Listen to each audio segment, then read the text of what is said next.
Welcome guys देखिए आज हम यहाँ पे अपना वर्ब पे प्रैक्टिस करने वाले हैं। गाइस इससे पहले मैंने आप लोग को नंबर ऑफ वीडियोस में वर्ब के बारे में डिटेल जानकारी दी थी। तो आज इस वीडियो में हम उन्हीं रूल्स पे एक्सरसाइज करेंगे। गाइस ऊपर कार्ड्स में मैं आप लोग के लिए प्रीवियस वीडियोस की लिंक दिए देना हूँ। यहाँ पे क्लिक करके अगर अभी तक आप लोग ने मेरे प्रीवियस वीडियो वर्ब पे नहीं देखे तो आप डायरेक्ट यहाँ पे क्लिक करके देख सकते हैं। तो चलिए अब देखना शुरू करते हैं। पहला सेंटेंस देखिए क्या लिखा हुआ है, many a men have done so. Guys देखिए जो मैंने रूल्स दिए थे उसमें मैंने आप लोग को बताया था कि जब भी मेनी आ दिखे सेंटेंस में तो उसके साथ हमारी वर्ब हमेशा सिंगुलर आती है। और इस सेंटेंस में आपको मेनी आ दिख गया, many a men have done so. तो यहाँ पे जब मेनी आ लग गया सेंटेंस में तो वहां पे वर्ब हमारी सिंगुलर होगी यानी कि हैज आएगी। तो करेक्ट सेंटेंस क्या बना हमारा, many a man has done so. अच्छा दूसरा सेंटेंस देखिए क्या है, द पुअर इज मिजरेबल। अब देखिए पुअर पुअर कोई एक व्यक्ति तो होता नहीं है, पुअर में सारे पुअर पर्सन आ जाएंगे, जितने भी गरीब है वो आ जाएंगे। तो फिर यहाँ पे वर्ब भी हमारी सिंगुलर नहीं रहेगी, वो भी प्लूरल में बदल जाएगी। तो यहाँ पे क्या आ जाएगा, आर आ जाएगा। तो correct sentence the poor are miserable. Next sentence देखिए, Sohan as well as his parents were there.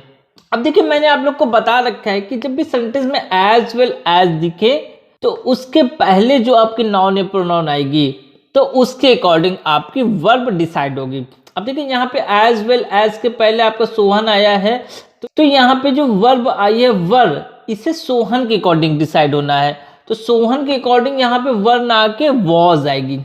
तो correct sentence Sohan as well as his parents was there. अब नेक्स्ट सेंटेंस देखिए, every book and every pen were lost. क्या correction होगा इसमें, यहां पे वर की जगह पे वॉज आ जाएगा। एवरी जब भी लगता है सेंटेंस में वो एवरी सिंगल को दिखाता है, इस एवरी का मतलब ही हो जाता है एक, और फिर वहां पे वर्ब प्लूरल वाली ना यूज होके सिंगुलर आती है। तो यहाँ पे ये वॉज हो गया है, every book and every pen was lost. अगला सेंटेंस क्या कह रहा है, आइदर राम और Sohan have stolen your pen. तो यहाँ पे क्या आएगा, यहाँ पे आपका हैव की जगह पे हैज हो जाएगा। तो याद रखिएगा जब तो सिंगुलर सब्जेक्ट्स आइदर और से जुड़े हो तो वर्ब भी वहां पे हमारी सिंगुलर वाली ही आती है। तो ये हमारा करेक्ट हो गया। अब देखिए इस सेंटेंस में क्या कह रहा है, a few boys has passed. देखिए मैंने आप लोग को बता रखा है प्रीवियस रूल्स में फ्यू आ फ्यू दा फ्यू का यूज किस प्रकार करते हैं, तो उसी में से ही है हमारा आ फ्यू। आ फ्यू का हमारा मतलब होता है कुछ यानी कि थोड़ा। अब जब सेंटेंस में आ फ्यू लग गया तो उसका मतलब यहाँ पे एक बॉय की बात नहीं हो रही है, कुछ बॉय की बात हो रही है, 10-15 हो सकते हैं मे बी। तो वहां पे फिर वर्ब आपकी सिंगुलर नहीं रहेगी, क्या रहेगी, प्लूरल आ जाएगी। तो ये आपका हैज किस में बदल जाएगा, हैव में बदल जाएगा। The manager and secretary, manager और secretary are in the office, office में है। देखिए यहाँ पे मैनेजर और सेक्रेटरी दोनों एक ही व्यक्ति हैं, जो मैनेजर है वही सेक्रेटरी है। तो जब मैनेजर भी वही होता है, सेक्रेटरी भी एक ही व्यक्ति होता है, तो वहां पे फिर वर्ब भी हमारी क्या होगी, सिंगुलर होगी। ये मैंने आपको प्रीवियस जो वीडियो दिया उसमें रूल्स में आपको बताया है। अच्छा मैंने पहचाना कैसे कि मैनेजर और सेक्रेटरी दोनों एक ही व्यक्ति हैं। देखिए जब दो आर्टिकल नहीं यूज किए जाते सेंटेंस में, एक ही आर्टिकल यूज किया जाता है, तो वहां पे ऐसे सेंटेंस में आपको पहचान लेना है कि वहां पे वो दोनों एक ही व्यक्ति हैं। अगर यहाँ पे ऐसा सेंटेंस होता the manager and the secretary तो ये करेक्ट हो जाता है, क्योंकि वहां पे मैनेजर और सेक्रेटरी फिर दो लोग अलग अलग हो जाते। क्योंकि आर्टिकल सिर्फ मैनेजर के साथ लगा है तो इसलिए यहाँ पे ये दोनों एक ही व्यक्ति हैं, तो वर्ब आपकी आर की जगह पे इज लगेगी। नेक्स्ट क्या है sentence, he has come here in the morning. वो यहाँ पे मॉर्निंग में आया। अब देखिए यहाँ पे बात हो रही है पास्ट की और लगाया है हैज, तो यहाँ पे क्या हो जाएगा, हैड हो जाएगा। He had come here in the morning. अब next sentence, she said that she has no money. अब आपकी समझ में आ गया होगा यहाँ पे क्या करेक्शन होगा, यहाँ पे आपका हैज किस में चेंज हो जाएगा, हैड में। The books on the table is mine, क्या करेक्शन होगा? कह रहे हैं एक बार मतलब भी समझ लीजिए, जो किताबें रखी हैं कहाँ पे, टेबल पे रखी हैं, वो मेरी हैं। अब किताबें हैं, किताब नहीं है। जब किताब होता तो वर्ब सिंगुलर होती, जब किताबें हैं, बुक्स हैं, तो वर्ब भी क्या होगी, प्लूरल होगी। तो इज ना होके यहाँ पे क्या आएगा, प्लूरल वाला यानी कि आर आएगा। Neither the teacher nor the students has come, क्या करेक्शन है? करेक्शन है यहाँ पे आपको हैज को हैव में चेंज कर देना है। किस में चेंज कर देना है? हैव में। अच्छा पहले इसका मतलब समझिए और फिर मैं बताता हूँ ये किस रूल से आया है। देखिए, नाइदर द टीचर, ना ही टीचर नॉर द स्टूडेंट्स, और ना ही स्टूडेंट्स हैज कम आए हैं।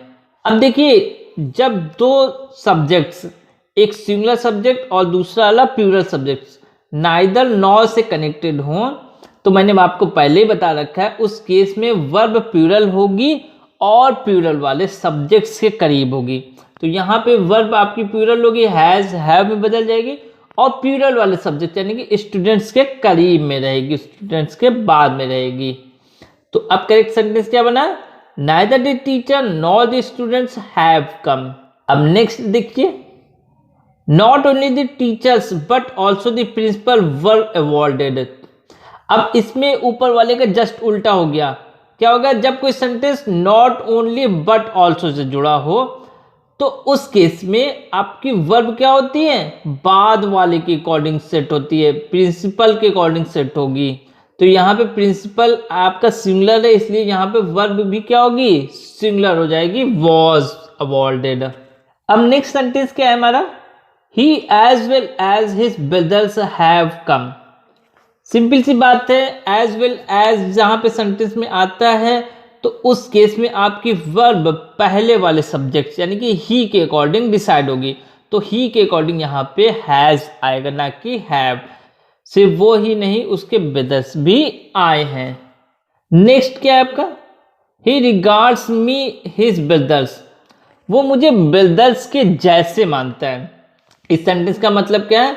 वो मुझे ब्रदर्स के जैसे मानता है। तो यहाँ पर हम बात करते हैं के जैसे, तो वहां पे हम जो ये वर्ड्स होते हैं रिगार्ड्स, तो उसके साथ हम एज लगाते हैं। तो क्या करेक्ट सेंटेंस बनेगा? He regards me as his brother, वो मुझे अपने ब्रदर्स के जैसा मानता है। नेक्स्ट देखिए क्या है हमारा? Will you go to Agra yesterday, क्या मतलब है इस सेंटेंस का? क्या तुम कल आगरा जाओगे? और लगाया है यस्टरडे, यस्टरडे यानी कि बीता हुआ कल। तो यहाँ पे यस्टरडे टुमारो में चेंज हो जाएगा। तो correct sentence will you go to Agra tomorrow. अभी इसमें देखिए, he has come here yesterday, वो यहाँ पे कल आया था। अब देखिए यहाँ पे पास्ट हो रही है, पास्ट की, तो वर्ब भी हमारी किसकी लगनी चाहिए? पास्ट की। तो यहाँ पे हैज ना आगे क्या आना चाहिए? हैड आना चाहिए। He had come here yesterday. Next क्या है हमारा, उसको देखिए। The percentage of failure at the intermediate examination this year are small, कहना चाह रहे हैं कि उसके इंटरमीडिएट एग्जामिनेशन में फेल होने का परसेंटेज इस साल बहुत कम है। तो यहाँ पे जो वर्ब आई है आर, ये सिंगुलर हो जाएगी, इज में हो जाएगी, क्योंकि यहाँ पे एक एग्जामिनेशन की बात हो रही है, इस साल के एग्जामिनेशन की बात हो रही है, बहुत सारे एग्जामिनेशंस नहीं है, तो इसलिए यहाँ पे वर्ब सिंगुलर आएगी। नेक्स्ट क्या है? I do not know who are you, मैं नहीं जानता तुम कौन हो। तो यहाँ पे क्या करेक्शन होगा? अब देखिए यहाँ पे जो ये हु आया है, हु हमेशा हमारा सब्जेक्टिव केस में यूज होता है, और ये आया है ऑब्जेक्ट की जगह पे। तो ऑब्जेक्ट की जगह पे जो यूज होता है उसे ही हमें यूज करना है। तो ऑब्जेक्ट की जगह पे हमारा हुम यूज होता है। तो करेक्ट सेंटेंस क्या है? I do not know whom are you. 2 and 2 makes 4, 2 और 2 मिलके 4 बनते हैं। क्या करेक्शन है? मैंने रूल में बता रखा है, जब दो सिंगुलर सब्जेक्ट्स एंड से जुड़े हो तो वहां पे वर्ब कैसी आएगी? प्लूरल आएगी। तो यहाँ पे मेक्स ना होके क्या हो जाएगा? मेक हो जाएगा। 2 and 2 make 4।